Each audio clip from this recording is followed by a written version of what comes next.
JetBlue has revealed its new airplane flight suites for going to London from New York. And, everybody's trying to be prepared for the post-COVID world. That, hey, people are going to eventually travel again. They're going to eventually go to restaurants again. Maybe even the movie theater. That was another Wall Street Bets reference. Yeah. AMC, sorry. Yeah. Apologize, man.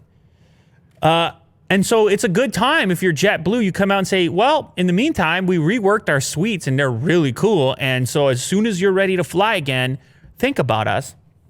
And so they actually did 2 different types of suites. They're going to be on their Airbus A321LR. That is the New York to London flight as well. Although I think they're going to put some of these seats for across the country as well, like New York to LA type thing. And one of them is called the Suite, and the other one is called the Studio, I believe. Yeah. 1-by-1 configurations, no passenger next to you.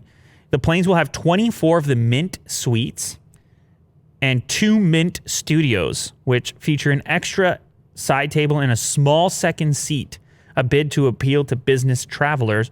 It has a sliding door to close you off completely. And I don't know about you, Will, but could you get cozy in there for a few hours? Oh, yeah, definitely. It's a bed. It's lying down. It's a big TV. There's some wood accents, a spot to put your headphones, a lot of storage.